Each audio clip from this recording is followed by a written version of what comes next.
Bueno, una vez más, muy buenas tardes a todos. En el día de hoy vamos a compartir el Evangelio de Mateo.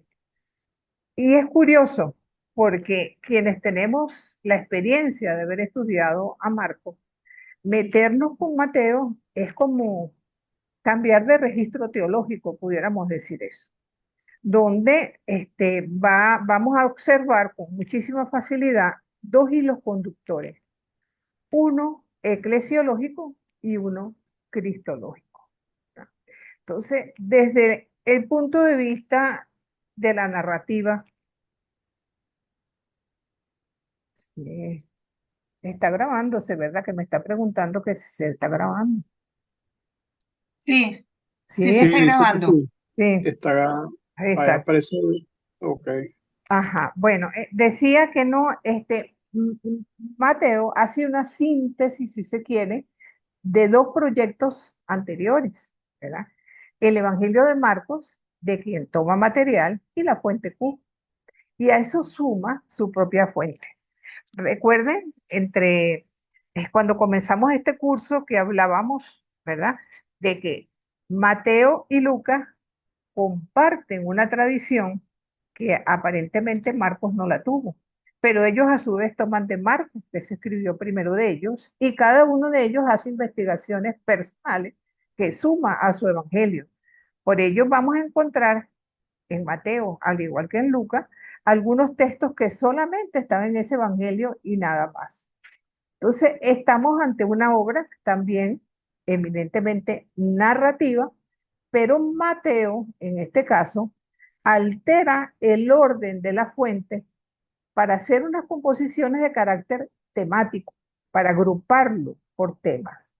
Por ejemplo, cuando nosotros encontramos el contenido de Marcos 1:21 hasta 5:43, Mateo lo sustituye en el capítulo 5:1 hasta 13:52.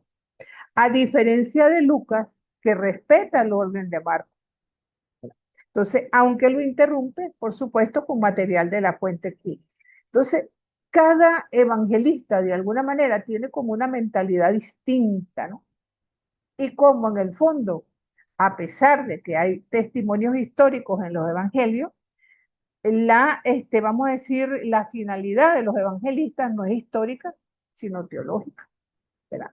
Entonces, Mateos, podríamos decir, que hace una síntesis teológica de lo que Marcos no dijo o expresó. Y lo hace en forma de discurso, de tal forma que quiere mostrarnos a un Jesús dictando cátedra, ¿verdad? Es por ello que destaca el elemento doctrinal en sus aspectos tanto literarios como teológicos, ¿verdad? Entonces, dicho esto, ¿cómo lo hace? Bueno, es una obra con recursos estilísticos muy particulares. Podríamos decir que Mateo es el más judío de los evangelistas. De hecho, escribe para un auditorio de judíos convertidos al cristianismo. Escribe en un griego más correcto que del de Marcos. Marcos es bastante básico, aunque no tanto como el de Lucas. Lucas es el mejor griego del Nuevo Testamento. Entonces, utiliza una serie de procedimientos judíos, como son, por ejemplo, las inclusiones. Las inclusiones tienen que ver con que él hace una afirmación, desarrolla la perícopa y al final cierra con lo mismo que empezó. Me gustaría, si tienen en sus manos los evangelios, busquen un momentico Mateo 6, el versículo 25 al 34. A ver qué encontramos allí.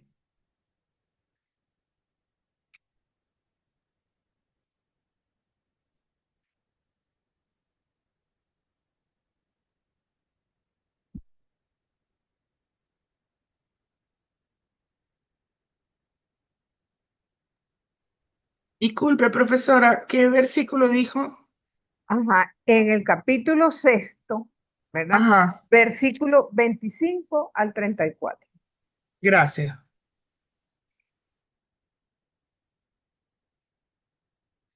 ¿Nadie lo tiene?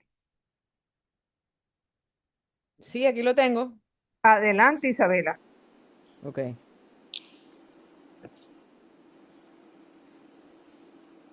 Por eso os digo, no andéis preocupados por vuestra vida pensando qué comeréis, ni por vuestro cuerpo, discurriendo con qué os vestiréis. ¿No vale más la vida que el alimento y el cuerpo más que el vestido? Mirad las aves del cielo. No siembran, ni cosechan, ni recogen en graneros, pero vuestro Padre Celestial las alimenta. ¿No valéis vosotros más que ellas? Sigo. Sí, sí, es hasta el 20, hasta el 34.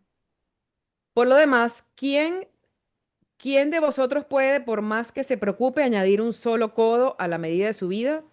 Y del vestido, ¿por qué preocuparos? Observad los lirios del campo, cómo crecen, no se fatigan ni hilan. Pero yo os digo que ni Salomón en todo su esplendor se vistió como uno de ellos. Pues si Dios viste así a la hierba del campo, que hoy es y mañana se echa al horno, ¿no lo hará mucho más con vosotros, hombres de poca fe? No andéis pues preocupados diciendo, ¿qué vamos a comer? ¿Qué vamos a beber? ¿Con qué vamos a vestirnos? Pues por todas esas cosas se afanan los paganos. Nuestro Padre Celestial ya sabe que tenéis necesidad de todo eso. Buscad primero el reino de Dios y su justicia, y todas esas cosas se os darán por añadidura. Así que no os preocupéis del mañana, pues el mañana se preocupará de sí mismo. Cada día tiene bastante con su propio mal. Ajá, fíjense que esto es una inclusión. El texto comienza y termina de la misma forma. Esta es una característica de Mateo, que como recordarán, no lo observamos en Marcos. Marcos tiene otros puntos que destacamos a lo largo de su lectura, ¿verdad? La otra característica son los paralelismos. Isabela, capítulo 7, 24 al 27. Voy.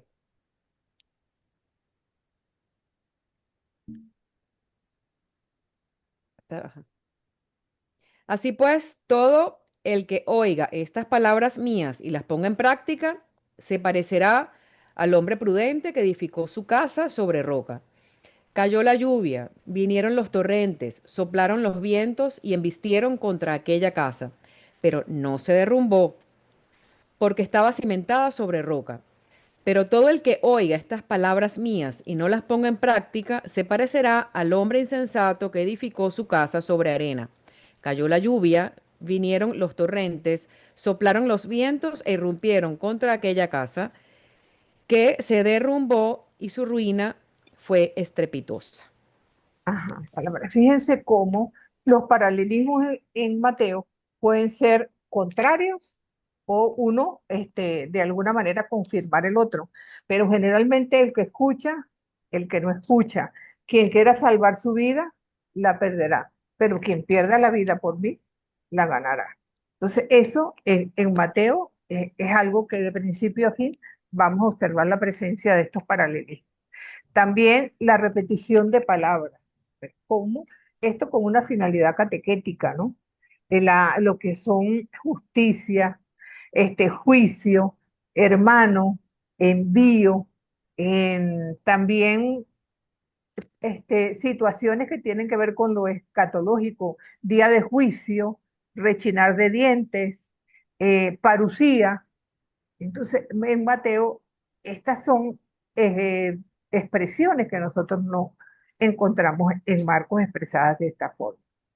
También hay una serie de versículos que son centrales para este evangelista, lo que tiene que ver con la ley antigua y la ley nueva, con la justicia, con la acogida al débil. Todo esto, de alguna manera, es una centralidad en su pensamiento. Vamos a encontrar también repeticiones de fórmulas, ¿verdad? Por ejemplo, en el capítulo 1 está la genealogía, ¿verdad?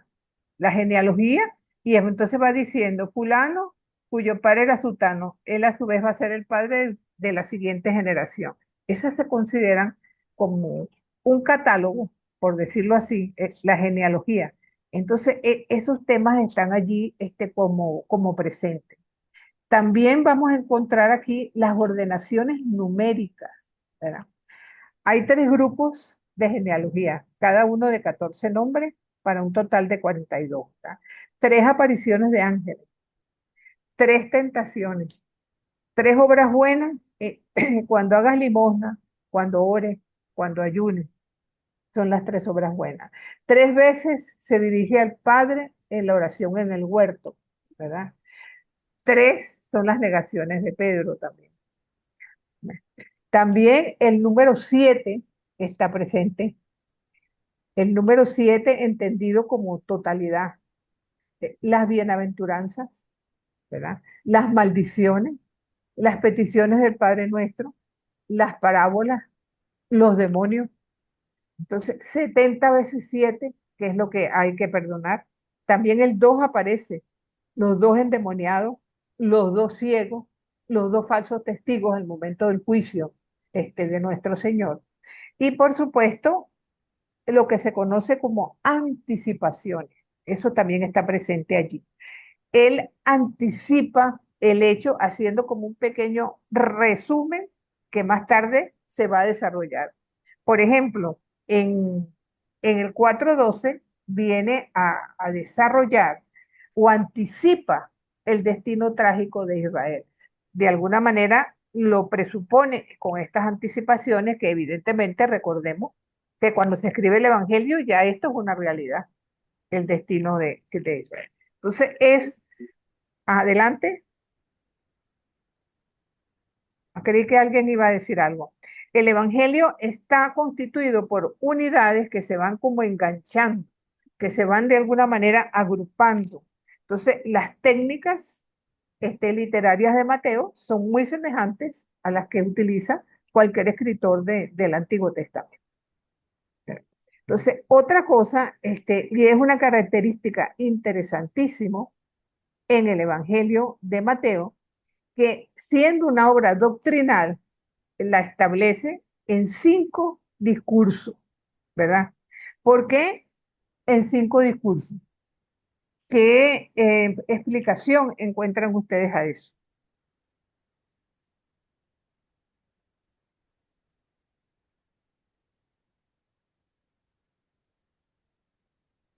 Si escribe para judíos convertidos al cristianismo, ¿qué viene a representar el 5? Profe, creo que es la Torá, los Exactamente. 5 libros Los 5 libros de la Torá, exactamente. Entonces, él trata de presentar su evangelio de la misma forma, ¿entiende? Y al final de cada uno de estos discursos termina diciendo, y sucedió que cuando Jesús terminó de decir estas palabras, y entran entonces a partir en otro tema.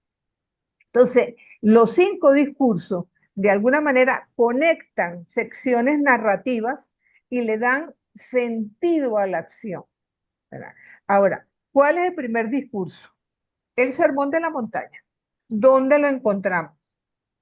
5:1, o sea, aquí no vamos a leer todo, pero sí me interesa que vayan orientándose. Yo me imagino que todo el mundo tiene sus Biblias en la mano, estamos estudiando Biblia, ¿no? Sí, sí. Bueno, Sí, entonces, profe. fíjense que así se llama el Sermón de la Bienaventuranza, pero va del 5:1 al 7:29. Es un discurso bastante largo, que no solamente se quedó en las bienaventuranzas, sino que fue más allá. Tiene una pequeña introducción, ¿verdad? Después el planteamiento de la problemática que son las bienaventuranzas, luego lo que es la misión de los discípulos, la necesidad de una justicia que sea capaz de superar la ley antigua y termina con una conclusión en 7:29. Fíjense que de ahí en adelante vamos nosotros a observar otra temática que se denomina el sermón de la misión.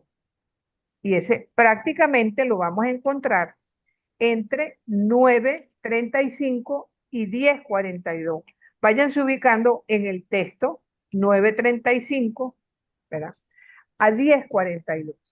Jesús en ese discurso llama a los discípulos, ¿verdad? A los 12, y les da una serie de elementos para ser misioneros y atender el reino. Al igual que en el discurso anterior, hay una introducción en la que Jesús predica y enseña, luego se da el envío de los 12 y posteriormente instrucciones que están ajustadas a la misión pre-pascual.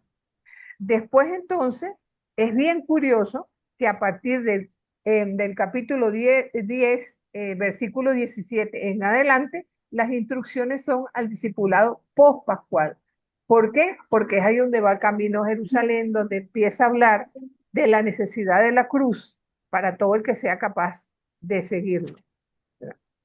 Después tenemos el tercer discurso, que está contenido básicamente en todo el capítulo 13 y que es el discurso de las parábolas.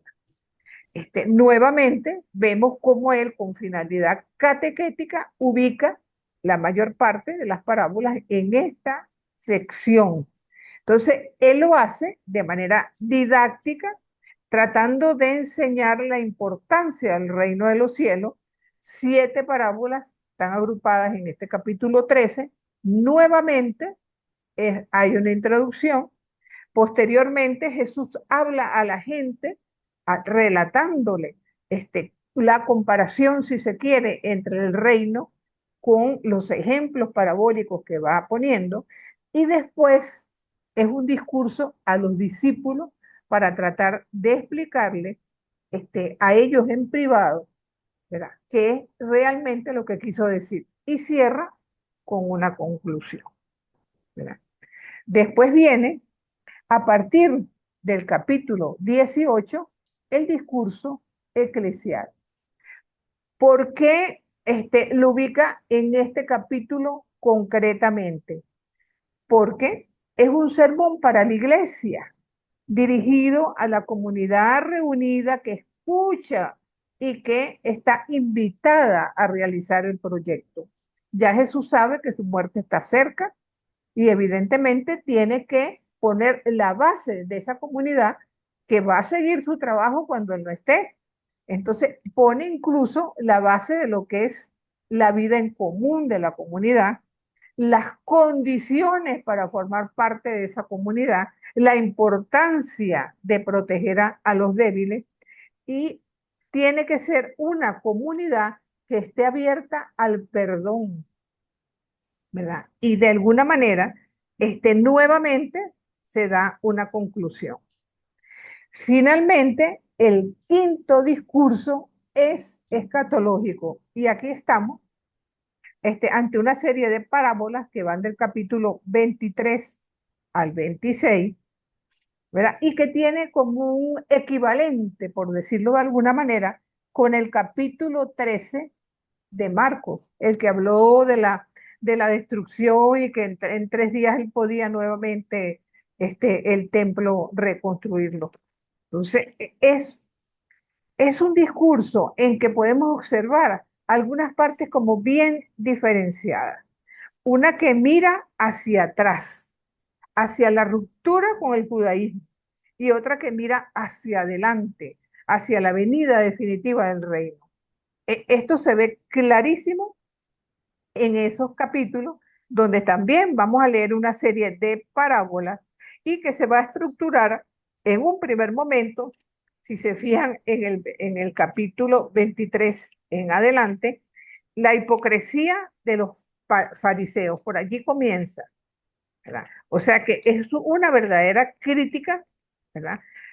A quienes podríamos decir son sus oponentes eh, digamos, en esta aventura, por darle un nombre, de enamorar tanto al pueblo como a sus discípulos sobre la necesidad de construir ese reino.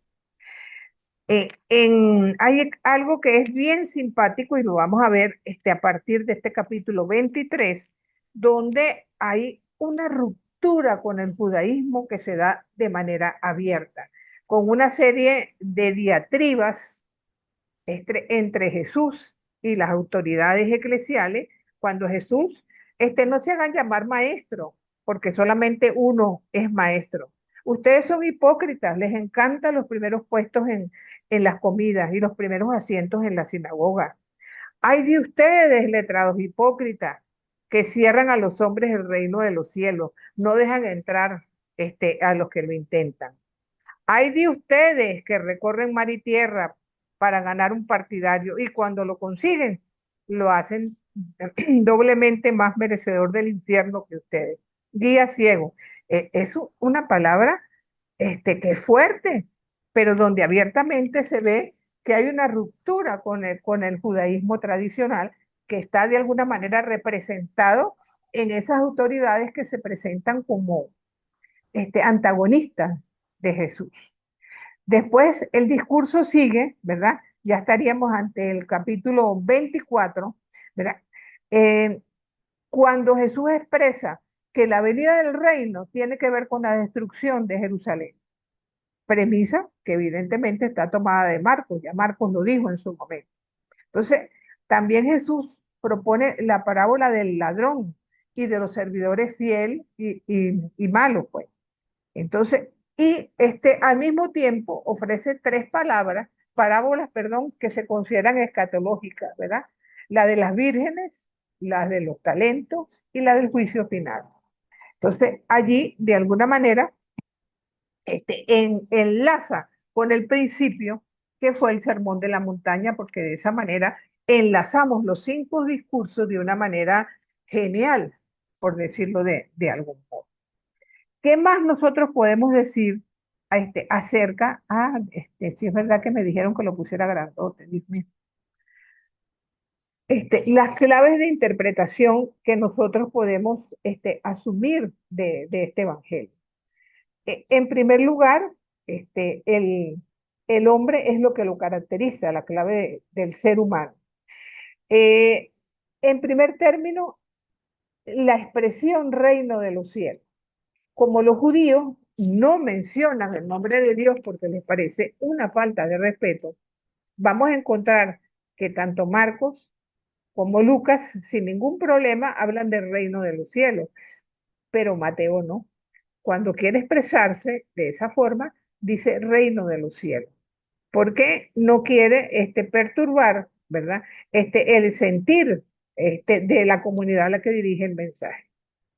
Por otro lado, la utilización del Antiguo Testamento para Mateo es esencial, porque él ve en Jesús el cumplimiento de las Escrituras y utiliza una serie de expresiones venidas del Antiguo Testamento para de alguna manera resaltar que eso se está dando en la persona de Jesús.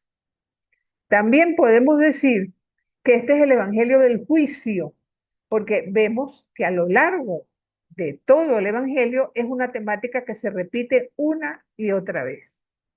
También comprende una serie de relatos antes de la misión, que son los relatos de la infancia. También vamos a ver que Lucas hace lo propio con relación a estos relatos.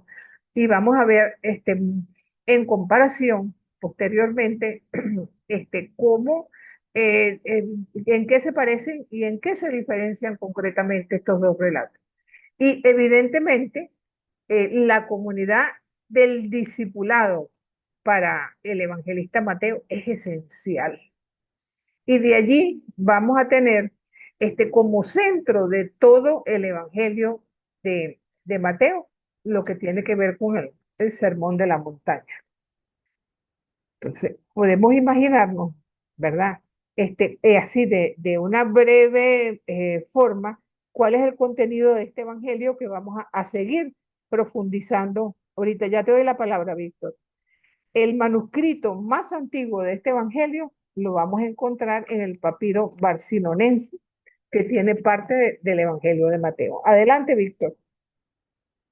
Profe, una consulta nada más. Estas claves de interpretación que usted está hablando ahorita, ¿las vamos a desarrollar a lo largo de estas semanas que tenemos o hoy las vamos a nombrar porque a qué llaman claves de interpretación? O No sea, sé si me estoy adelantando. no, no, no está bien. Clave de interpretación es lo típico del evangelista. ¿Ok? Cuando nosotros hablamos cuáles son las claves de interpretación de Marcos, tenemos que hablar del secreto mesiánico, de la oposición Galilea-Jerusalén, tenemos que hablar, por ejemplo, de la Galilea teológica, ¿verdad? Hay ciertos puntos que nosotros destacamos en el Evangelio, la humanidad de Jesús. Esas son claves de interpretación en el Evangelio de Marcos. Aquí, digamos que el mensaje va por otra vía, lo que nosotros vamos a encontrar a lo largo de Mateo que lo caracteriza. O sea, un poco poniéndoselo de otra forma. La idea es que cuando nosotros terminemos con los tres evangelios sinópticos, nosotros escuchemos un texto, no necesitemos que nos digan qué evangelista es, porque estamos en capacidad de decir a ese es Lucas, a ese es Mateo, porque esas claves de interpretación nos van a dar la pista. No sé si eso aclara un poco lo que preguntabas, Víctor. Sí, profe, sí. Perfecto. Adelante, José Manuel. Profe, disculpe, simplemente es para aclarar o precisar. Usted mencionó justamente en una de las claves de interpretación el término reino de los cielos, haciendo como una contraposición justamente por el respeto de la comunidad Esa, judía que, que usted mencionaba que Mateo era muy cuidadoso de mencionar era reino el de nombre de Dios. Dios. Exacto, el nombre de Dios. Porque al hablar de reino de Dios está mencionando el nombre de Dios. Por eso, en O vez de hablar de eso sí Dios, le ajá, expresa, que eso sí le ajá. expresa Marcos y Lucas, reino de Dios Y sí, directamente. directamente, porque ellos no tienen ese problema, porque su auditorio no viene del judaísmo, su auditorio viene del mundo pagano, con otras características que, vamos a decir, que no son tan sutiles o tan delicados cuando se menciona el nombre de Dios. Entonces, Ok, perfecto. mm, este, Gracias. al- a la orden. ¿Alguna otra persona iba a decir algo más? Ah, bueno. Entonces, sigamos un poquito con esto. Entonces, vamos a ver entonces, adelante, Ricardo. Sí, gracias, es que se me fue la pantalla de pronto. Usted mencionó las claves numéricas, las ordenaciones numéricas, el tema de la Ajá, aparición del 3, del 7, del 40, del 70 exacto. por 70. Y este es un argumento que usan mucho los esotéricos, otras creencias. Entonces mi pregunta es, bueno, pero ciertamente están usados con ese fin en la escritura del Evangelio. ¿O qué? O sea, No, lo que porque a pasa es que, veces me quedo así un ajá, poquito miren, perplejo. ya, bueno, miren, una de las características del mundo, vamos a decir, inclusive el mundo grecorromano y el mundo judío, es que utilizan mucho lo que se llama la gematría, donde ellos incluso le dan a cada letra, ¿verdad? Un valor numérico. Y muchas Ujú. veces al expresarnos en números, ellos están expresando una realidad que va más allá de sí misma. Recordemos el 666 del Apocalipsis, El ¿verdad? Apocalipsis. Ajá. Cuando se hace la gematría de esa cifra, resulta que sale el nombre de Nerón, Ujú.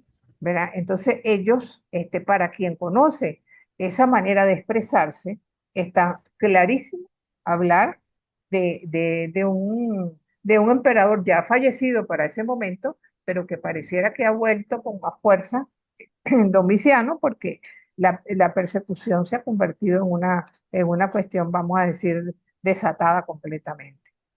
¿Ves? Entonces, ellos, es la manera de hablar. Entonces, sí, lo utilizan en esoterismo y esas cosas, pero esa no es la finalidad inicial del mundo judío. Por el contrario, para ellos el 7 viene a representar la totalidad, el 12 viene a representar todo lo que es los 12 hijos de Jacob, para nosotros los 12 apóstoles. O sea, de alguna manera, mucho de lo que nosotros como consideramos como parte de nuestra fe, también viene del mundo judío. Y cuando se habla del 6 se habla de un número que es imperfecto porque todavía no ha llegado a su culmen, por decirlo de algún modo. ¿Por qué utilizamos el número 2? Porque se presentan, por ejemplo, dos testigos al momento del juicio de Jesús. ¿Por qué? Porque siempre había un testigo que ser reforzado por la palabra de otro. Entonces, hay textos que de alguna manera la presencia de dos personas en una misma situación, porque también están los dos ciegos, ¿verdad? En el caso de Marcos, uno solo. Marcos como que no necesitaba un segundo testigo. Mateo sí, ¿verdad? Entonces, y vamos viendo, ¿verdad? Que ¿cómo se llama? Al poner el 7, las bienaventuranzas, las 7 maldiciones, de alguna manera están evocando lo máximo de las bienaventuranzas, es que tú seas capaz como creyente de cumplirlas. Lo máximo de las maldiciones es lo que no debes hacer. Entonces, mire, lo han utilizado desde la cábala, lo utiliza el esoterismo, pero esa no es, digamos, el origen, por decirlo así. Pero es muy importante para el mundo judío el uso del número. Adelante, Isabelita. Ok, no será también a modo de inquietud, pues que Dios en su pedagogía utiliza esa terminología cuántica, por llamarla de alguna manera, para enseñarnos, ¿no? Es como una continuidad. Claro, no es culpa de nadie que otras tendencias utilicen lo mismo que pasa con nuestros testimonios de santidad, lo mismo que pasa con el Exacto. testimonio mariano. No, o sea, que se desvirtúe, no es el tema. Por eso es que creo que es importante formarnos. No tenía idea de esa parte de los números y ahora lo asocio como una pedagogía de Dios, ¿cierto? Cierto, no, y fíjate tú que cuando nosotros decimos que el 7 es el número de lo perfecto, de lo máximo, de lo total, y resulta que cuando Pedro le pregunta a Jesús, y bueno, ¿y cuántas veces tenemos que perdonar? 7 veces, es lo que está en la mentalidad judía. Le dice 7 veces, 70 veces 7. Con eso le está diciendo, siempre, no hay límite para el perdón. ¿Ve? Entonces, es una manera de expresarse, que quizás para nosotros no es tan común, pues, porque nosotros no nos expresamos de esa forma. Aunque mucho de nuestro devenir, vamos a decir, cristiano, también viene de allí. Fíjense que los judíos celebran Pentecostés, ¿verdad? 50 días después de su Pascua, y nosotros también celebramos Pentecostés. Le damos otro significado, pero de alguna manera para nosotros los números también son importantes. Los 40 días de desierto, o los 40 días del diluvio, o sea, los 40 días en que dicen que una mujer después que da a luz, entonces es cuando ya, digamos que ya los órganos ya regresaron a su estadio original y puede sentirse que la persona ya está en capacidad de retornar a su trabajo. O sea, habría mucho que decir en los números, muchísimo, pero vamos a escuchar a Sonia. Y creo que a lo largo de la Biblia, tanto en el Antiguo Testamento como en el Nuevo Testamento, se hace referencia a muchos símbolos y los números forman parte de esa simbología, que de alguna manera el pueblo judío lo entendía y se le hacía más fácil relacionar el discurso cuando se le daba un símbolo, porque estamos hablando de personas que no sabían leer. Entonces, y gente con niveles de educación muy básicos. Entonces, mientras más simbología se utilizara para explicarle los evangelios, los hechos o las tradiciones, se hacía más fácil entender lo que se trataba de contar o decir o narrar, ¿no? Eso es lo que quería Claro. decir. Bueno, sí, puede ser que haya algo de eso también. Fíjese que en la genealogía que Marco nos presenta, hay 3 grupos de 14 nombres. ¿Por qué 14? Porque es el número de David. Si sumamos la gematría, David, eso nos va a dar precisamente 14. Bueno, sigamos adelante entonces con esto. Ya vimos los 5 discursos. Ahora vamos a tratar de ver un poco la estructura literaria de este evangelio. Sabemos que hay 5 discursos que están bien insertos en la trama. Dijimos al principio que había 2 hilos conductores, uno cristológico y el otro eclesiológico. Entonces, de alguna manera, Mateo recoge los dichos, vuelvo y repito, de la fuente Q, testimonio de Marcos y investigación personal. ¿verdad? Y entonces hace que este evangelio lo divide en 6 partes completamente delimitadas. La primera parte sería la introducción, que vamos nosotros a encontrar en esos 4 primeros capítulos. Capítulos 1 y 2 son propios de la fuente de Mateo, porque es la genealogía, con alguna que otra inclusión de los capítulos 3 y 4 siguen el orden de Marcos, pero con incorporaciones de Q también. Entonces, aquí vemos que la línea cristológica lleva la pauta por encima de la eclesiológica, porque es sobre todo hablar del Jesús, de la encarnación del Jesús en la humanidad y cómo se dio ese proceso y de qué manera va expresado a través de todos esos primeros capítulos que nos van enseñando cómo Jesucristo es el hijo de David, que es hijo de Abraham, que está inserto en el pueblo judío, ¿verdad? Subraya no solamente lo histórico, sino como elemento teológico a lo largo de la trama. Hay citaciones del Antiguo Testamento de cumplimiento y elemento eclesiológico, nosotros nos vamos a ver iglesia todavía en estos momentos. Entonces, a partir del 4:23, ya empezamos a ver a un Jesús poderoso en obras y palabras. Ya vamos viendo que está inserto en su vida pública y básicamente lo que lo caracteriza en esta etapa es el ser un maestro, por decirlo así. Este es a lo largo de 5 capítulos que vamos viendo este desarrollo. Un segundo bloque, Jesús como maestro que predica la buena noticia y de paso sana toda dolencia. En los capítulos 5 y 7 se ubica el primer discurso, que es el del Sermón de la Montaña, ¿verdad? En los capítulos hasta el 8 y 9 nos va mostrando una serie de curaciones a lo largo de todo este recorrido. Entonces, aquí ya se va viendo el interés de Mateo, ¿verdad? Por su iglesia. Ya se va viendo en este bloque que el reino que se anunció ya como que inició. Entonces, de alguna manera, ¿verdad? Son los primeros milagros, el leproso, el hijo del centurión, la suegra de Pedro, ¿verdad? Entonces, se destacan los destinatarios. Otros relatos destacan la fe, ¿verdad? Eso lo encontramos a partir del capítulo 8. Y por supuesto, sobre el seguimiento en este mismo capítulo 8, vamos viendo cómo eso, de alguna manera, se va haciendo presente. Entonces vemos cómo va como juntándose, ¿verdad? De alguna manera, lo eclesiológico por encima de lo cristológico, porque ahorita es el Jesús histórico que está entre nosotros, a pesar de que hace milagros, no se hace énfasis en el Cristo, sino precisamente en la interrogante de que Jesús ya nos muestra el reino. Ahora, ¿quién es el que lo va a seguir? Entonces, ¿qué es lo que propone Jesús, según Mateo? Una ruptura completa con el pasado y la autodeterminación por el reino que nos está ofreciendo.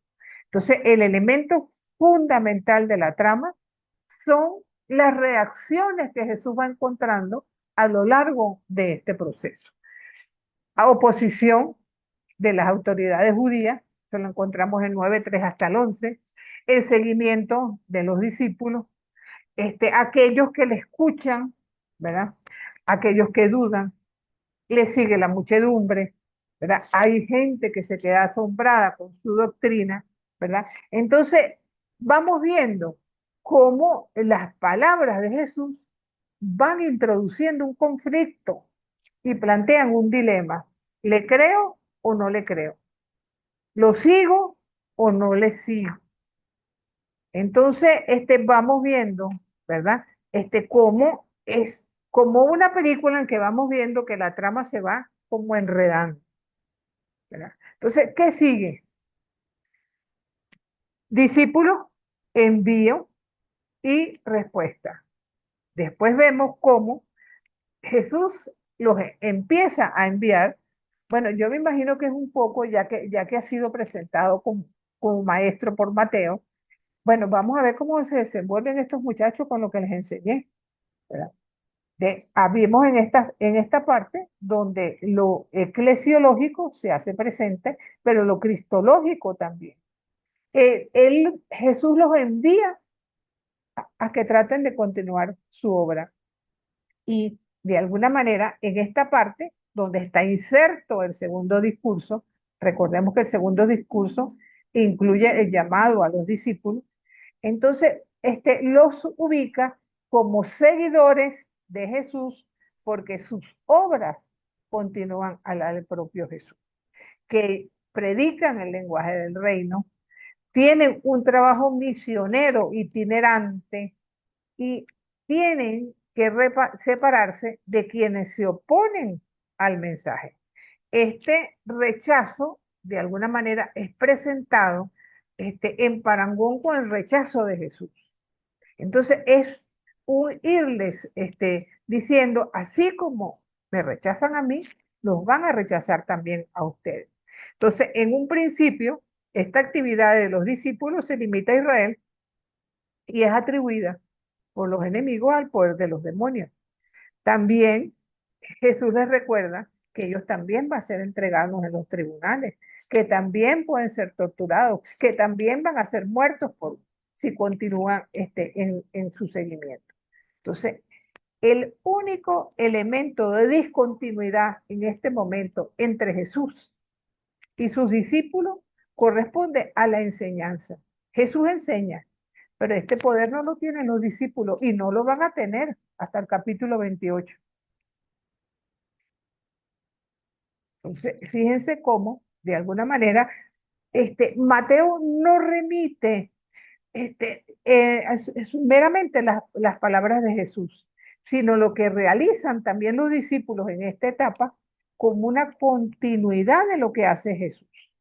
Y eso se ve clarito a lo largo de los capítulos 11 y 12, donde aparecen distintas reacciones ante el ministerio de Jesús, ¿verdad? Y donde de alguna manera los discípulos también como que llevan también su parte. Entonces se acentúa, por ende, tanto los hilos cristológicos como eclesiológicos que aparecen con muchísima claridad. Jesús llama, envía, ya la iglesia va como tomando forma y comienzan a aparecer que también los discípulos van a ser rechazados. Fíjense que aquí desde el comienzo Mateo va planteando esto. En cambio, en el caso de Marcos, no hay rechazo a los discípulos. Si hacemos un poquito de memoria lo que vimos en Marcos, el rechazo de los discípulos en Marcos va a ser al final, pero no a lo largo de toda la vida pública según como las plasma Mateo. Después entonces, fíjense cómo vamos a tener una cuarta parte donde Jesús se centra en sus discípulos. Quieren que estén claros con su mensaje. ¿Y con qué comienza?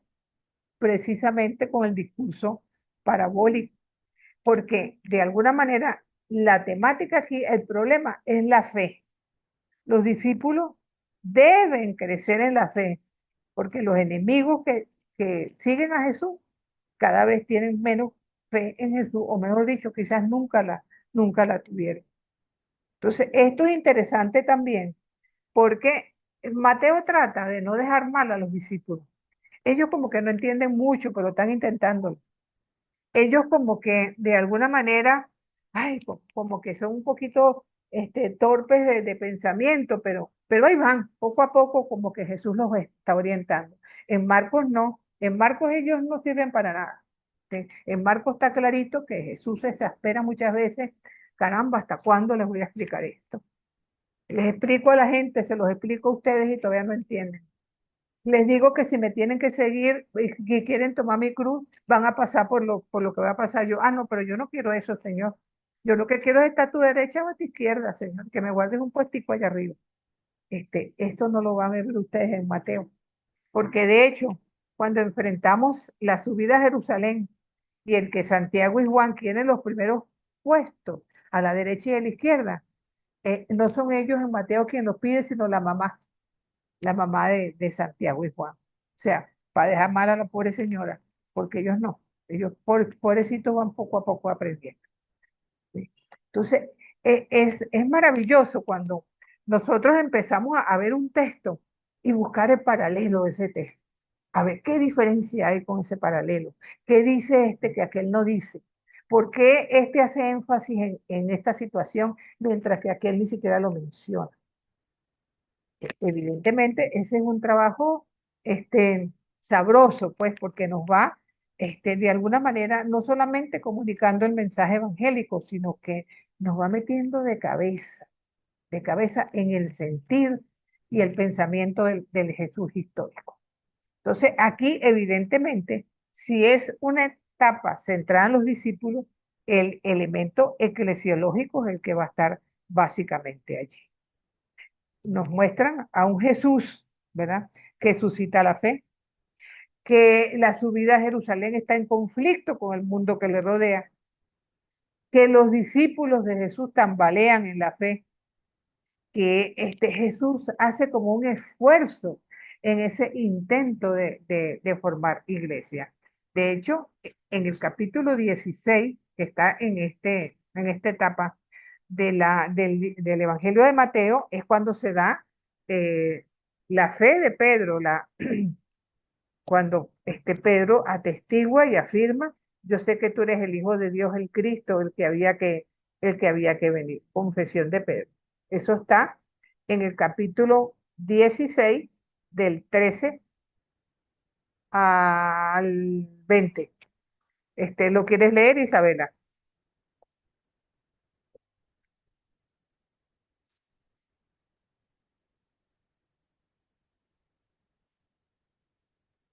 Del Ajá, capítulo estamos en 16. el 16, el capítulo 16, la confesión de fe de Pedro, a partir del versículo 13.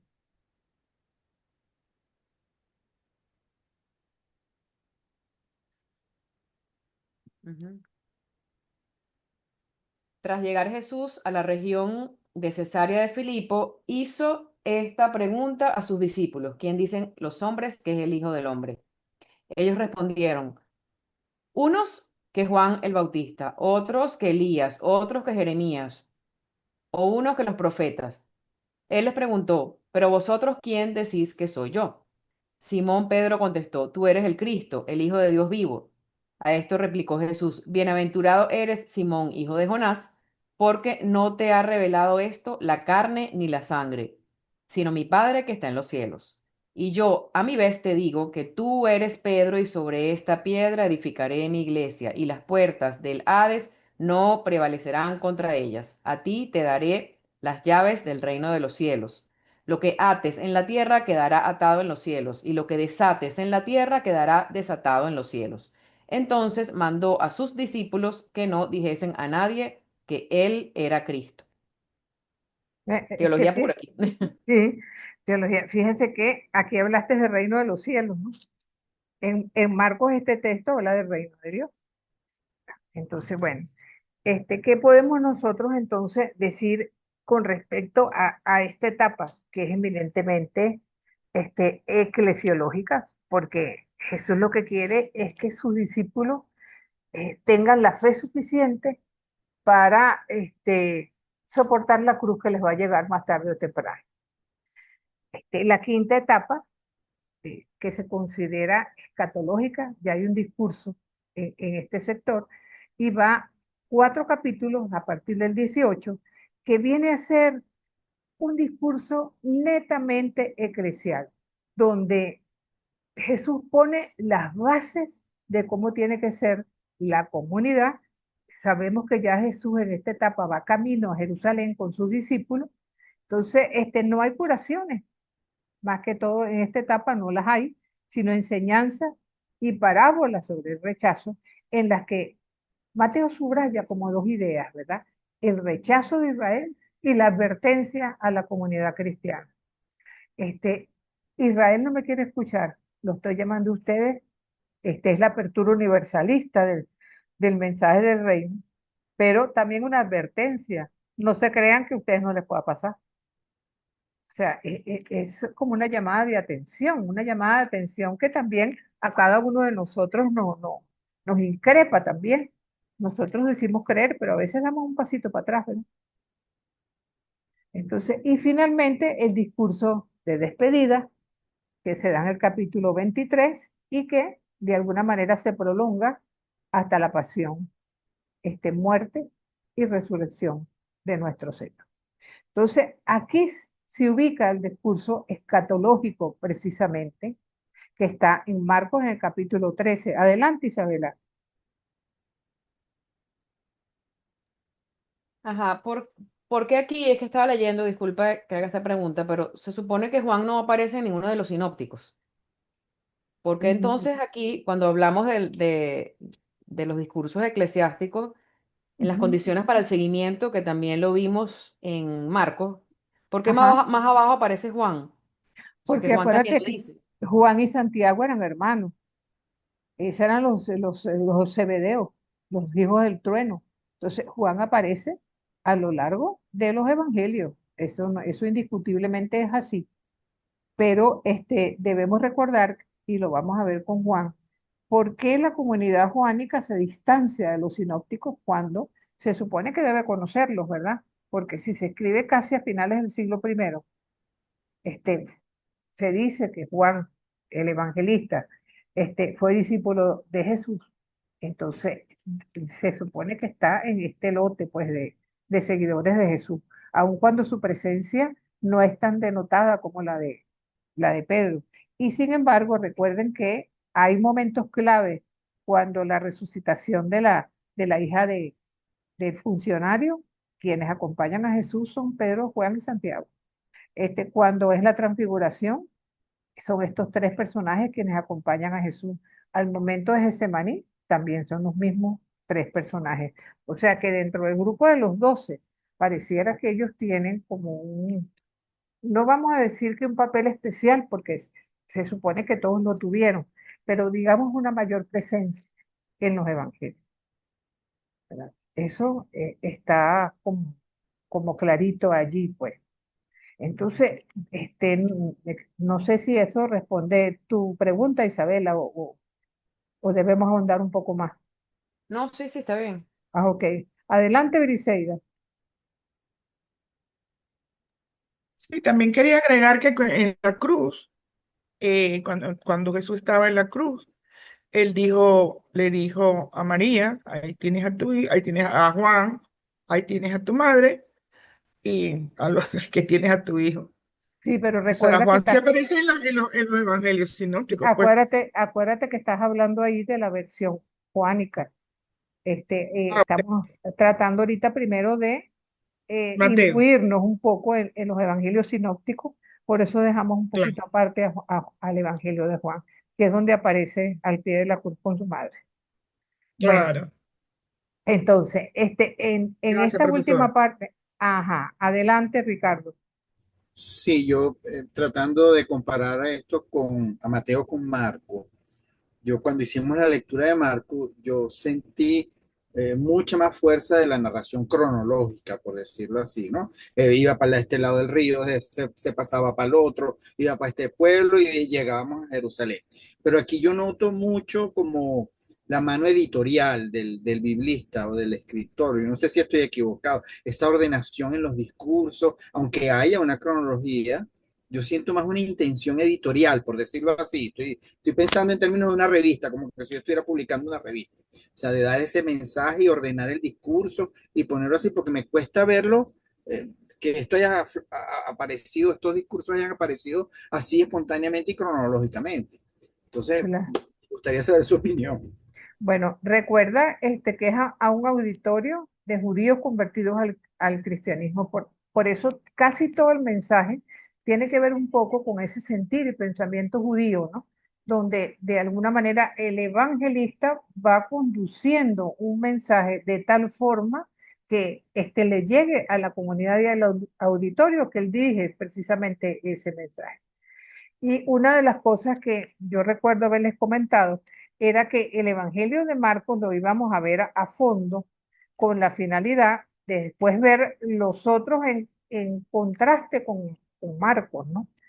Ojalá tuviéramos la oportunidad o tiempo durante el semestre para ver en detalle cada evangelio, así como vimos el de Marcos, pero prácticamente es imposible por el tiempo porque no pasaríamos de los 3 evangelios sinópticos a lo largo del semestre, que para mí los semestres bíblicos están cortos, ¿ok? Porque yo les voy a hablar de Juan, pero yo no me voy a meter con el Apocalipsis porque no da chance. Esa es una de las dificultades que yo veo. Yo creo que con estos cursos tratan de que ustedes tengan como una base, que de alguna manera sea una base general, donde por supuesto esté presente el tema bíblico, pero faltaría mucho más que ahondar en cada uno de estos temas. A mí me encantaría quedarnos con un solo capítulo en cada clase. ¿Cuánta riqueza nos sacaríamos de eso? Pero no nos queda más remedio que hacerlo de esta forma para poder contrastar. Pero es cierto lo que tú dices, Ricardo, al verlo así, y más todavía, más como escritor, lo vamos a encontrar en Lucas todavía, porque la literatura lucana es todavía superior a la de Mateo. Y otra cosa que es interesante es que este es el evangelio eclesial. Siempre se consideró el principal, el primero. Con el tiempo y con los siglos fue que se supo que Marcos iba primero, pero al principio este es el que siempre llevó la pauta, vamos a decirlo así. Sí. Bueno, entonces estamos en la última parte, ¿no? Que tiene que ver un poco con el discurso de despedida en adelante, ¿verdad? Entonces tiene un marcado carácter escatológico porque está dirigido a la iglesia. Y entonces exhorta a la perseverancia en la persecución, al estar preparados porque el Señor va a regresar, ¿verdad? Entonces, y es aquí habría que decir algo con respecto en esta parte, porque aquí hay un versículo que es el que ha traído más controversia entre cristianos y judíos, ¿verdad? Y es 27-25 cuando Pilato se lava las manos, ¿verdad?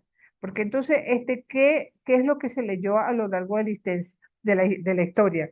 Es preferible que muera un justo por salvar a todos nosotros, que caiga de nosotros la sangre de este justo. Y ese versículo ha traído controversias, muchas controversias, y que ha sido también fuente de antisemitismo, pues, a lo largo de la historia. Solamente aparece en Mateo. Ese es un dato de Mateo también muy particular.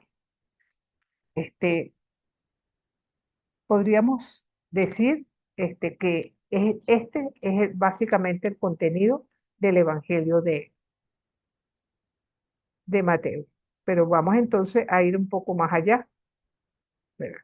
Porque siempre es bueno llegar un poco al fondo, quizás un poco como decía Ricardo, de ver, bueno, porque este Evangelio se escribió de esta forma. Ahora, ¿qué podemos nosotros decir?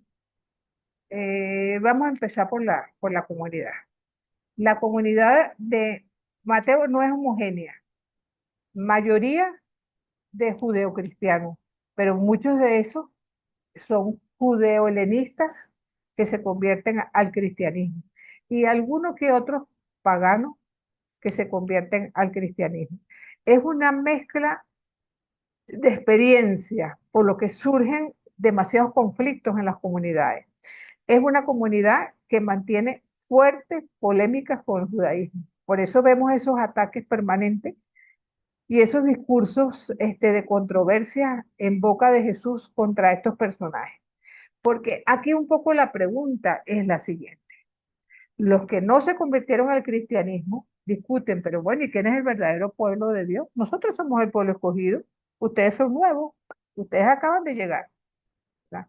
Entonces, ellos se asumen como la flor y nata, precisamente, del judaísmo, en tanto que la comunidad de Mateo dicen que no, que ella es el nuevo pueblo de Dios. Entonces, es impensable que entonces no hubiera conflictos entre estas dos vertientes.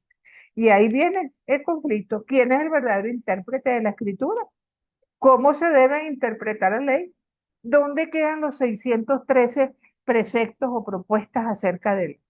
Fíjense que ya cuando nosotros leemos un texto como 23, en 23, 34, si no me equivoco, que ese es el texto, ya se habla de sus sinagogas. Entonces, ¿cómo hablan en forma tan despectiva de sus sinagogas? La misericordia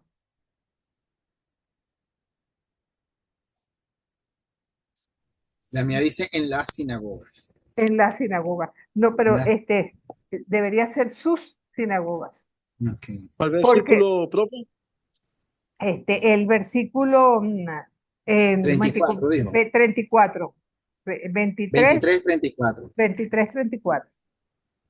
El mío dice en vuestras sinagogas. Eso es vuestras, las de ustedes. Vuestras. Las de ustedes. O sea, ya estamos hablando de un grupo que está completamente antagónico y se entiende. Ya hay Debemos recordar, ruptura. hay ruptura. Debemos recordar que hasta el año 70, antes de la destrucción de Jerusalén, habiendo un grupo tan heterogéneo dentro del mismo judío, fariseos, saduceos, herodianos, ¿cómo se llama? Todo esto podemos nosotros entender que los cristianos pasaron desapercibidos como grupo más. ¿En qué se diferenciaban? Que ellos afirmaban que Jesús era el Mesías, pero seguían asistiendo a la sinagoga, seguían yendo al templo para la Pascua, seguían circuncidándose, ¿verdad? Pero aparte celebraban la cena del Señor.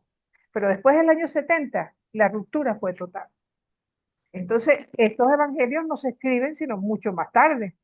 Y ya la ruptura es algo evidente, ¿verdad? Ahora, el problema es que no todos en la comunidad cristiana han roto con la sinagoga, ¿verdad? Sino que ahí hay muchos que quieren ser cristianos pero sin dejar de ser judíos. Eso también lo vemos en el Evangelio de Mateo. Por ejemplo, en el capítulo 5, creo yo, en los discursos de las bienaventuranzas, déjenme ver si que no les digo un texto que no es. 5, 11 y 12. Es cuando las bienaventuranzas, cuando habla de que así como los profetas los persiguieron, los están persiguiendo ustedes, pero ese no es el que estaba buscando yo. 10, 17. Ay, Dios mío.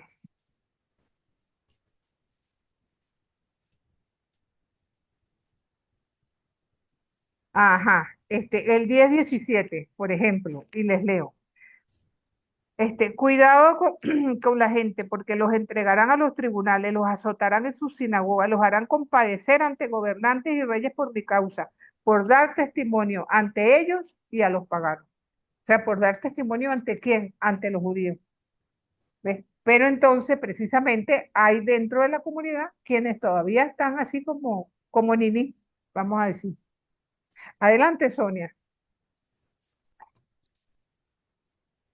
Quería preguntarle, entonces es a través del Evangelio de Mateo que se empieza a desligarse de ese concepto de que el pueblo judío era el pueblo justo y el pueblo de Dios, para dar un inicio a una universalidad de, de, de inclusión a otros pueblos gentiles que no eran propiamente judíos. Pero eso ya se ve en Marcos también. Recuerda que lo vimos en Marcos en el episodio de la Sirofenicia, que ya Jesús se abre a la posibilidad de que su mensaje es universalista. El problema es que cuando Marcos se escribe, este conflicto no se ha dado, este conflicto es posterior. ¿Ve? Entonces aquí se evidencia de manera muy clara. En Marcos no es tan evidente, porque Marcos es 15, 20 años anterior al Evangelio de Mateo. Entonces, claro, esa ruptura no se ve, porque fíjense que aparte de los problemas externos, pues tenemos también problemas internos, la falta de coherencia entre fe y vida. Entonces, esa insistencia de Mateo en la necesidad de dar buenos frutos, ¿por qué? Porque no hay buenos frutos dentro de la comunidad, a pesar de que están bautizados y dicen ser creyentes en Jesús y en el reino. Entonces, hay en la comunidad, hay falsos profetas que de alguna manera propagan doctrinas erróneas. Y eso precisamente es la crítica que les va haciendo precisamente. Recuerden que mucho de lo que nosotros vemos también en en el Evangelio no solamente habla del tiempo de Jesús, sino de lo que la comunidad está viviendo en ese momento. Entonces, fíjense lo que dice 7:15. Cuídense de los falsos profetas que se acercan disfrazados de ovejas y por dentro son lobos rapaces. Entonces, esto está pasando en la comunidad. Esa es una realidad. A pesar de confesar su fe, se escandalizan y de alguna manera los miembros débiles de la comunidad se ven afectados. Entonces, otra característica es, nosotros decíamos que la comunidad de Marcos era más bien campesina. Galilea es tierra de gente que siembra la tierra, que pesca para su sustento. En cambio, la comunidad de Mateo es urbana y presenta hasta una buena organización de los ministerios. Cuando nosotros vemos en el capítulo 23, versículo 8 al 10, si Ricardo o Isabela lo lea. 8 al 10. Ajá, en el capítulo Pero 23. Pero ustedes no deben pretender que la gente los llame maestro, porque todos Ajá, ustedes son hermanos y tienen solamente un maestro. Y no llamen ustedes padre a nadie en la tierra, porque tienen solamente un padre, el que está en el cielo. exacto. Y deben pretender que los llamen guías, porque Cristo es su único guía. Ajá. Y si te fijas en el capítulo 18, versículos del 15 al 20, ya hay un procedimiento disciplinar a los que se portan mal. Del 15 al 20. Del 15 al 20, sí.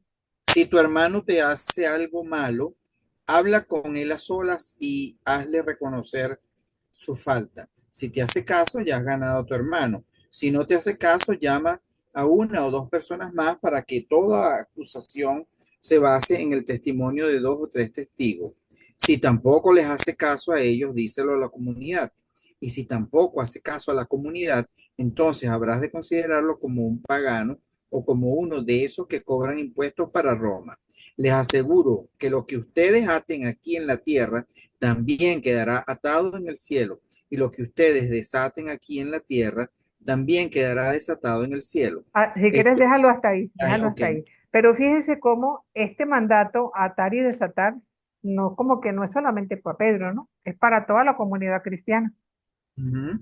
O sea, hay veces que nosotros, o sea, tenemos la idea que fue para Pedro el mensaje, pero esa es una obligación para cada uno de nosotros, el abrirnos a la fraternidad y perdonar. Esta comunidad de Mateo está tan organizada que hay hasta escuelas de escribas. No es una cultura pobre, no es una comunidad pobre como ocurre en el caso de la comunidad de Marcos, sino una comunidad urbana y de paso polémica. Adelante, Juan.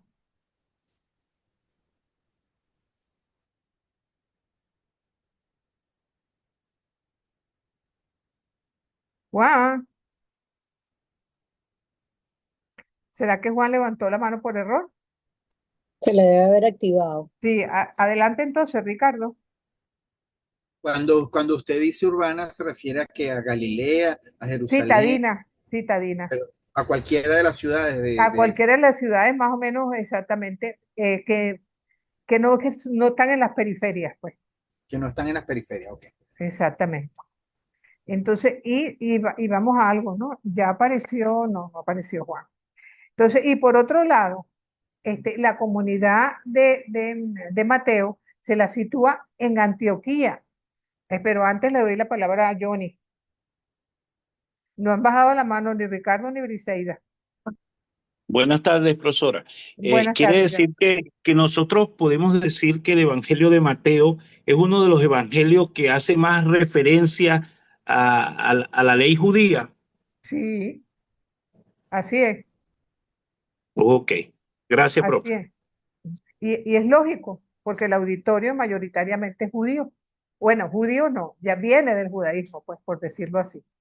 Pero también de las dos corrientes, de los judaísmos de los judíos de Judea, que están bastante apegados a la ley, y los judíos de la diáspora, de mentalidad helenista, que están más liberados de la ley. Entonces, esos dos grupos también aquí están en conflicto. Y se cree que el lugar de la comunidad de Mateo es Antioquía. Antioquía era considerada la tercera ciudad del Imperio Romano y se cree que fue allí donde surgió el Evangelio. Era una ciudad cosmopolita que tenía al griego como lengua franca, el helenismo como aglutinador de diversas ideas, ¿verdad? Pero había una comunidad judía importantísima, muy influenciada por el helenismo. Y vamos a observar como dos fases en esta iglesia, pero antes vamos a escuchar a Juan. Sí, buenas tardes, ¿me escuchan? Sí, perfecto. Ahora sí, es que no sé qué le pasó al micrófono. Está interesante el tema, me gustó mucho. Quiere decir, profesora, que Lucas ya sabía a qué población se estaba dirigiendo. Además que es un momento eclesiástico o de eclesiología.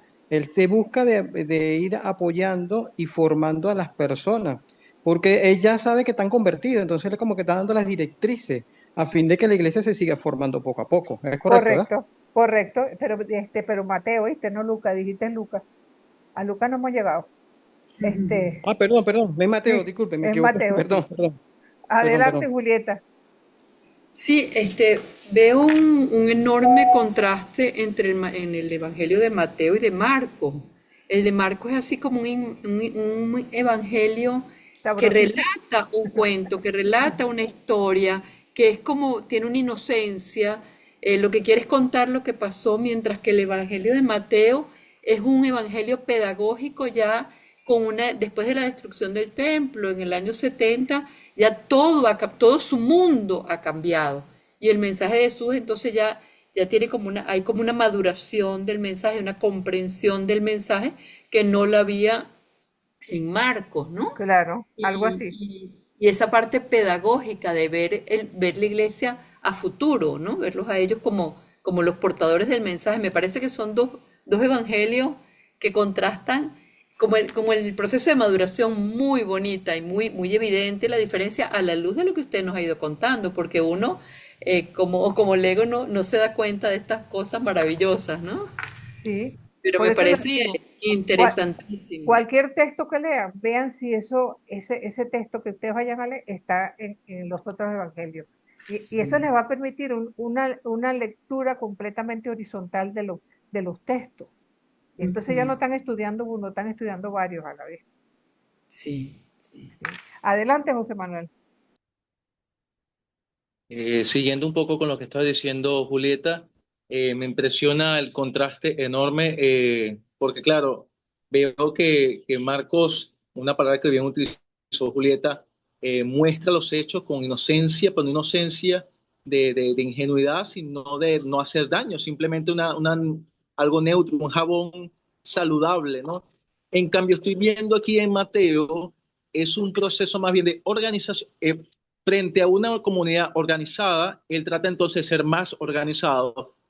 Pero el temor que tengo con Mateo es que de una u otra manera entonces domestique y maquille el proceso originario. Por ejemplo, me viene a la mente la misma sermón de las bienaventuranzas que en un momento se dice felices los pobres así a secas, que creo que lo dice Lucas, mientras que Mateo dice felices los pobres de espíritu, o aquellos que tienen el espíritu del pobre. Entonces, él se fija en la palabra clave, en el sustantivo pobre, pero le da una suavidad tan así que actualmente para la gran mayoría de católicos se piensa de que la bienaventuranza originaria es la de Mateo y se olvida que la de Lucas, que es la que dice felices los pobres, así de Los pobres seca, que están pasando hambre.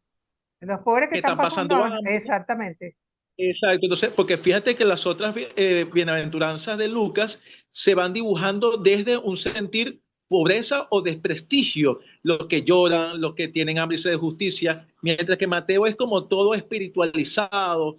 Entonces, es el temor que yo tengo en este aspecto. Yo creo que Mateo hizo un gran esfuerzo para conservar el espíritu jesuánico, como quien dice, pero mi temor frente a este evangelio es eso, de que se perdió quizás un poquito frente a tanta ideas helenistas o devociones.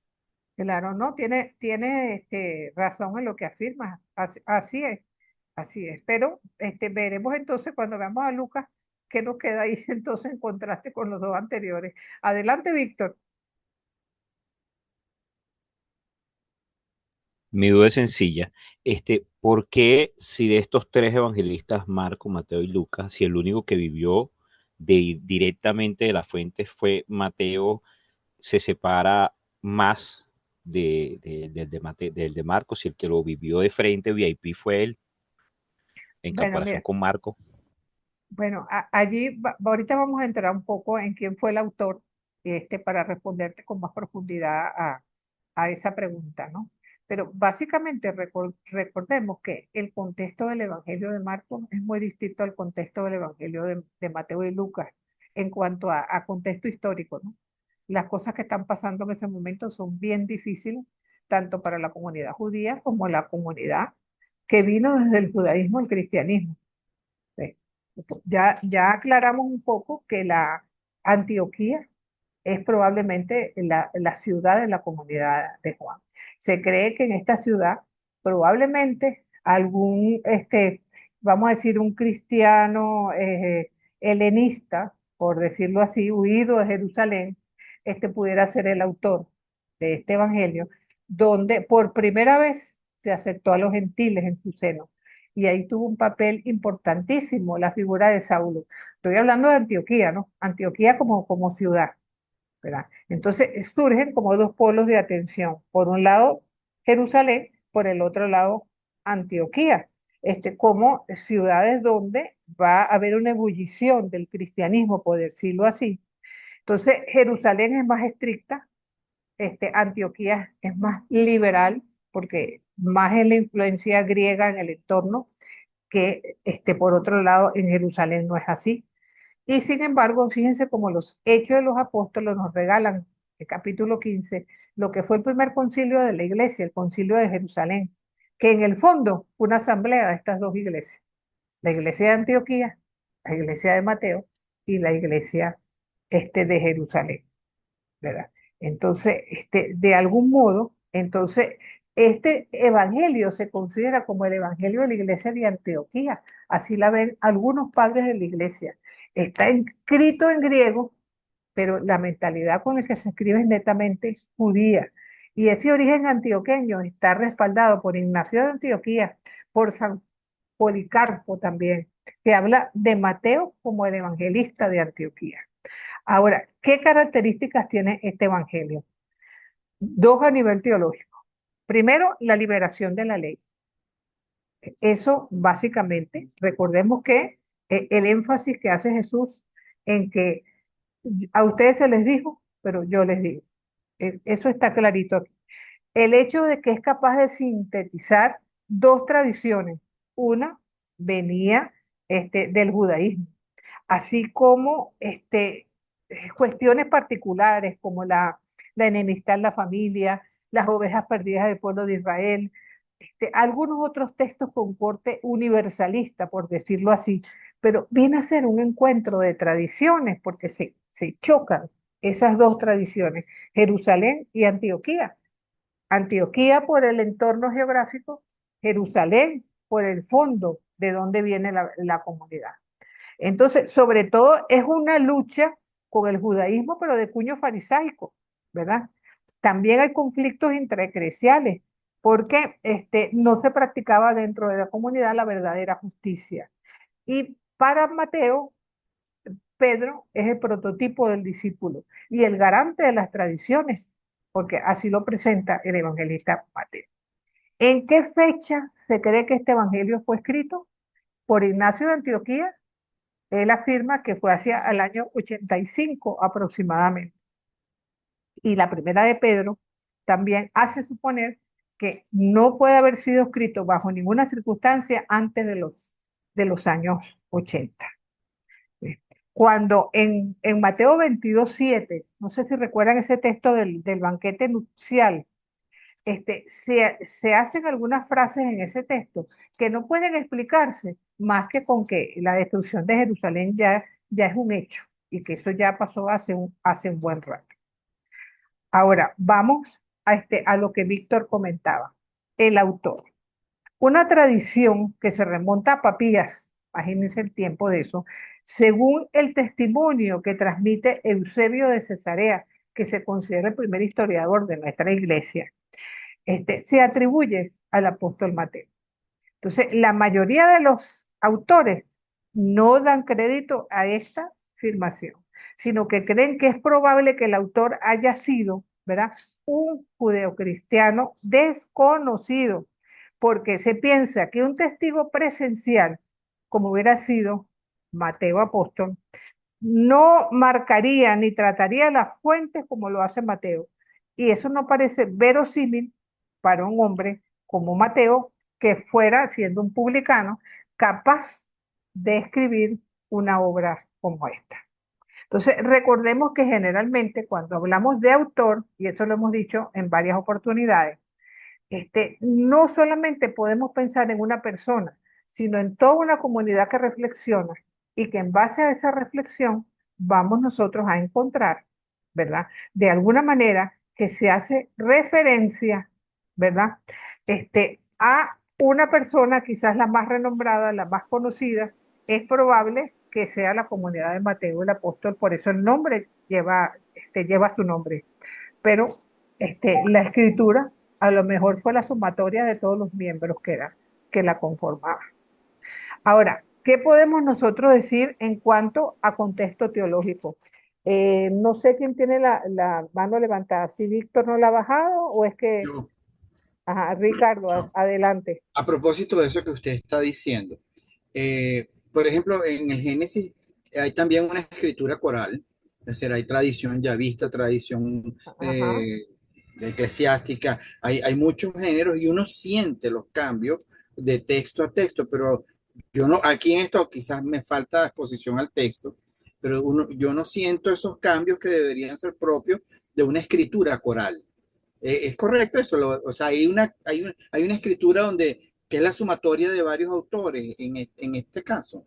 Sí, no, es que no es sumatoria de varios autores, es sumatoria de la reflexión comunitaria, aunque sea una sola persona quien lo haya Aunque sea puesto una por sola escrito, persona. la que lo Ok. haya puesto por escrito. Ahora, la comunidad del ITER, y entonces nosotros estamos haciendo este curso y queremos hacer un trabajo al final.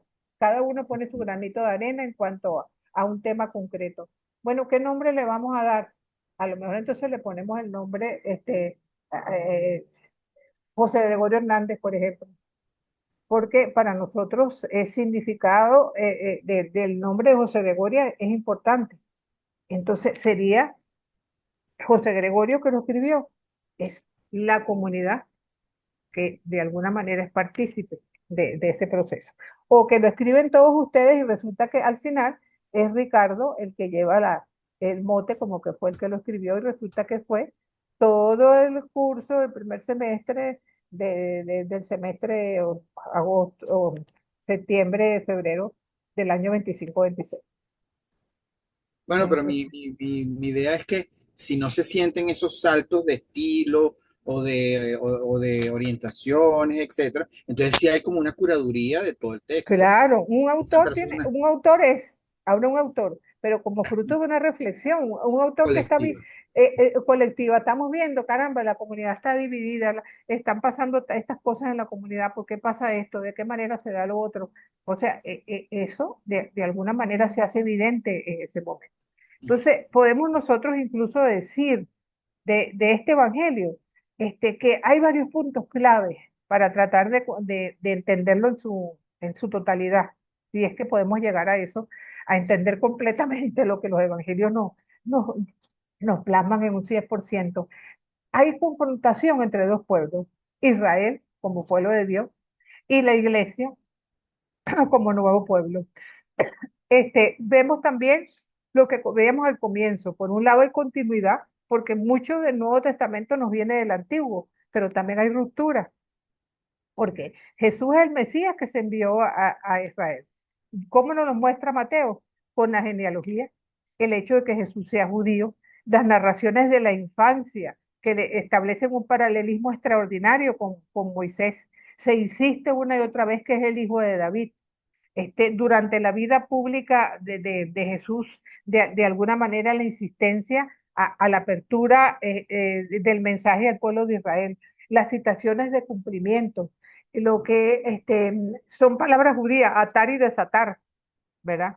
Las tinieblas exteriores, las costumbres judías, las obras piadosas como la sabiduría, las filatelias, que son las tiras esas que se ponen los judíos al momento de orar.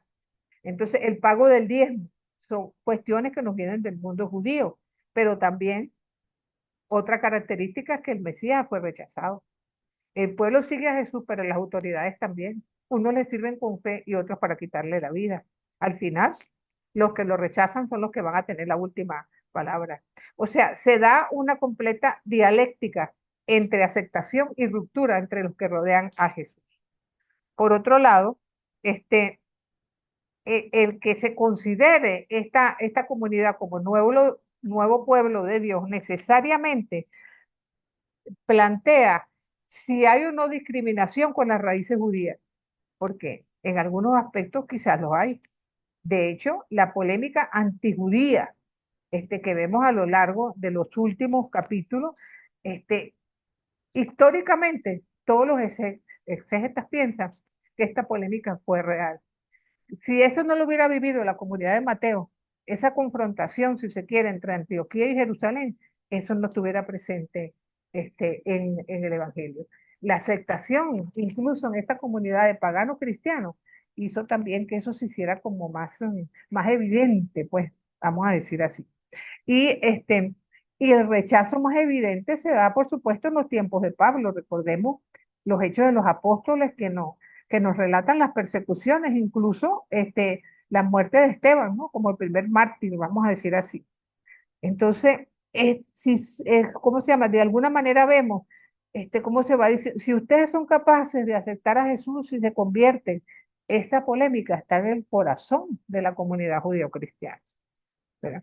Ahora, una cosa interesante en este evangelio, y no quiero dejar de decirlo, que se considera que este es el evangelio eclesial. Por eso voy a tocar el tema de la iglesia de primero. Por dos razones.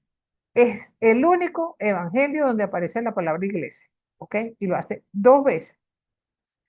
En la declaración de fe de Pedro que leyó Isabela y en 18, 17. ¿Verdad? Entonces, una, ¿verdad? Referida a la iglesia local y otra a todo el nuevo pueblo de Dios. Entonces, de alguna manera, esto se transparenta también en la vida de la iglesia con sus conflictos, con sus ministerios. Mateo, si se quiere, a diferencia de Marcos, profundiza y suaviza muchas cosas. Para él los discípulos son gente que sigue a Jesús, con poca fe, quizás, que algunas cosas no las entiende, pero no son tan radicales como es la opinión de Marcos. Por otra parte, en este evangelio vamos aparte de la confrontación de dos pueblos en que uno de los títulos preferidos de Mateo para referirse a Jesús es cuando lo menciona como Mesías e hijo de David, el Mesías enviado de Israel. De alguna manera trata a lo largo del evangelio de decir que el Mesías no es cualquiera, es el hijo de Dios.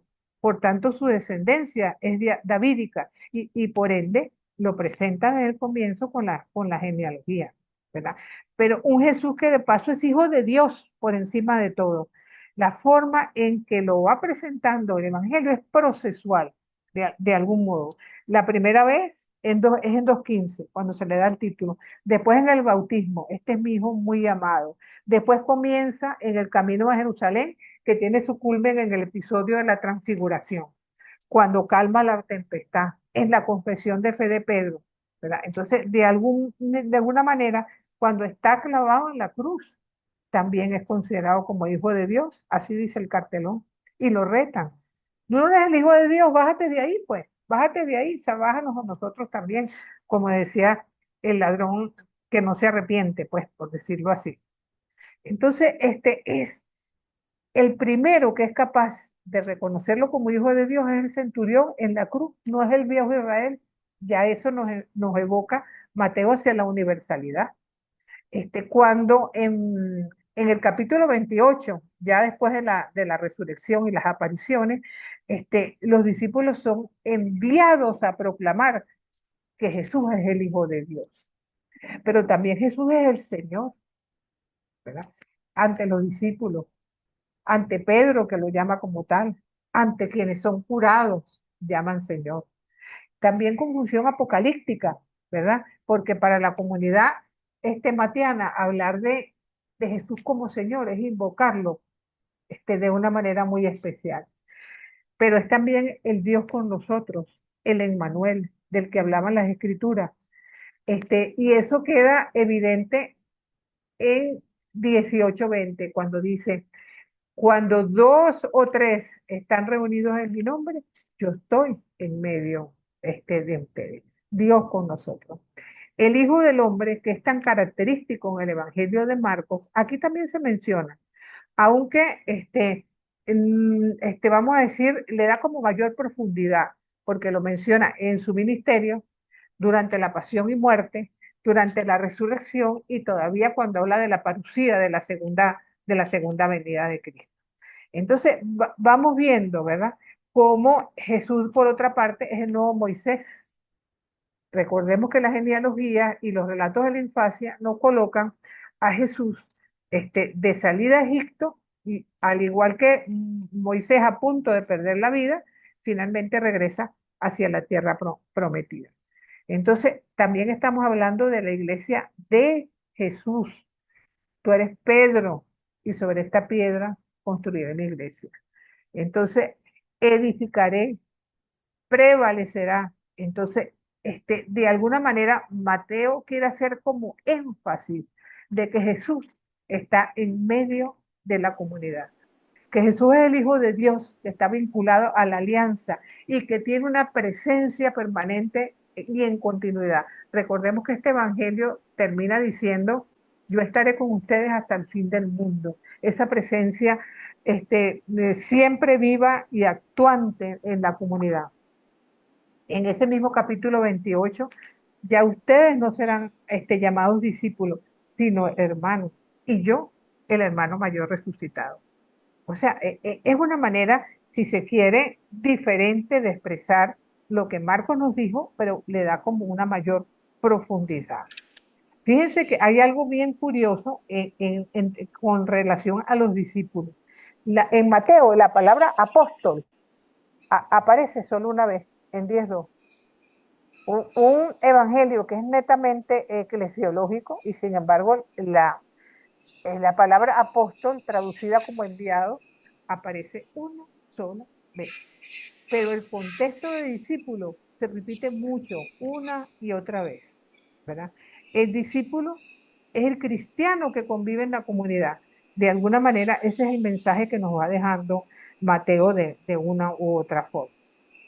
Y una característica de Mateo también es que él magnifica la presencia de Pedro dentro de la comunidad. Una presencia que es reconocida, primero ante su confesión de fe, después reconocida, ya te doy la palabra, Sonia, cuando camina sobre las aguas Pedro, cuando profesa la fe, cuando de alguna manera se le relaciona con las instituciones judías y se le reconoce como el primero en todo, el fundamento de la iglesia. Evidentemente tiene rasgos negativos, ya sabemos que lo negó 3 veces, que a veces no comprende lo que Jesús dice, que sus negaciones básicamente, que lo hizo 3 veces, en más de una oportunidad Jesús lo acusa de piedra de escándalo, ¿verdad? Pero sin embargo es el portavoz de los discípulos. O sea, en cierto modo, Pedro somos todos nosotros, porque así como él tiene sus facetas positivas y negativas, fíjense el lugar primordial que ocupó dentro de la comunidad cristiana, como cabeza de dicha comunidad. Podía haber sido Pablo, que era más brillante, más inteligente, que hablaba 3 idiomas, y no, era un pescador, a veces no tan inteligente, y sin embargo, esa es precisamente la cabeza de nuestra iglesia. Probablemente porque ahí donde se ve la obra de Dios, de que siendo tan humilde y tan pequeñito, Dios lo puso en ese sitio de honor, por decirlo de alguna manera. Ya te doy la palabra, Sonia, pero no quería, como sé que estamos cerca de la hora, dejar de decir algo que es importantísimo dentro de la comunidad matiana, y es el hecho de que la figura de profetas y escribas no las toca Marcos para nada, pero en Mateo presenta la característica de esta doble figura. Creo que ya lo leímos en el 23-34. Creo que fue Ricardo quien lo leyó. Entonces habla incluso esta comunidad de profetas ambulantes que dan testimonio con su vida. Es un ministerio muy conocido en el cristianismo primitivo. Y de alguna manera, ya en el capítulo 13, después de hablarnos de las parábolas, ya se habla de profetas itinerantes, de escribas cristianos en esta comunidad. Entonces, esto jamás en la vida lo pudimos mencionar en el Evangelio de Marcos. Aquí sí, adelante, Sonia. Se podría decir que una diferencia entre Mateo y Marcos es que Mateo presenta a un Jesús mucho más humano, con una realidad más histórica, por decirlo así, a un Jesús histórico que está más presente, y Marcos presenta a un Jesús más mesiánico. Es Yo lo que diría que al yo, revés. Yo diría que al revés. El Jesús, pero al revés. el Jesús de Marcos ¿cómo se llama? Más histórico no puede ser. En cambio, el Jesús de Mateo, a pesar de que por supuesto toca su humanidad, y la potencia en diversas formas, para él es importante resaltar el mesianismo de Jesús y trata de principio a fin de establecerlo. Entonces, es un poco lo que tú dices, ¿no? Pero en esencia, el Evangelio de Mateo lo que trata de decirnos es que los discípulos somos todos nosotros, en cierto modo, y que la moral de la enseñanza de Jesús no solamente para quienes lo siguieron en su momento, sino que toda la vida personal y comunitaria de una comunidad tiene que ir en consonancia con eso. En cierto modo, Mateo nos habla de la paciencia histórica de Dios, porque las comunidades cristianas hoy somos a veces como el antiguo pueblo en la época de los jueces, que se portaban mal, después Dios venía y lo auxiliaba con un juez y después otra vez venía el pueblo a portarse mal, ¿ves? Entonces, en eso, de alguna manera, debemos tener claro cuál es el mandamiento más importante: amar a Dios sobre todas las cosas y al prójimo como a ti mismo. Esa es la esencia del Evangelio de Mateo. Por otra parte, cuando nos enfoca, por ejemplo, lo que muchas veces es doble moral en las comunidades cristianas, no basta con no matar, hay diversas formas de hacer daño. No basta con no cometer adulterio, a veces se desea la mujer del prójimo con el corazón y el marido también, por supuesto. Okay. No basta con no ser perjuro cuando hay que decir sí o decir no. No basta con el ojo por ojo porque vamos a tener una sociedad de ciegos. No basta con tener rencor si no somos capaces de perdonar al enemigo. Entonces, es un mensaje el de Mateo contra la falsa religiosidad, vamos a decir así, y contra la hipocresía en el devenir de la práctica religiosa. Y entonces, y otra característica, es el único evangelista que habla de la parucía, el único. Y eso lo hace en el capítulo 24, del versículo 3 en adelante. Y nos proyecta a ese juicio futuro del que nadie se va a salvar. Entonces, por eso, al igual que aquella comunidad, se nos exhorta a la vigilancia y a dar fruto en una conversión permanente. Adelante, Julieta. Algo rapidito, y perdona la ignorancia. El concepto de iglesia como tal es anterior a ese tiempo. Es Acuérdate que decir, iglesia y sinagoga iglesia, es lo mismo. Iglesia y ¿perdón? sinagoga es lo mismo, es la comunidad de creyentes. ¿Ok? En Sí, pero griego, ellos hablaban, eclesía en griego. Pero es lo mismo que sinagoga, la comunidad de creyentes. ok, pero no es la iglesia cristiana, digamos. No, la eclesía Entiendo que eran sinónimos entonces. eran sinónimos, Ok, exactamente. ok, Adelante, gracias, José Manuel. gracias.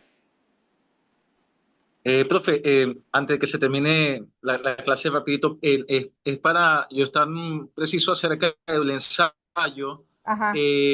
Usted nos va a dar todas las indicaciones en cuanto a lo que el número de letra, todo ese No, tipo no, de no. estructura del ensayo. No, no, no. Es completamente libre, es solamente que se rijan por lo que es un ensayo, ¿ok?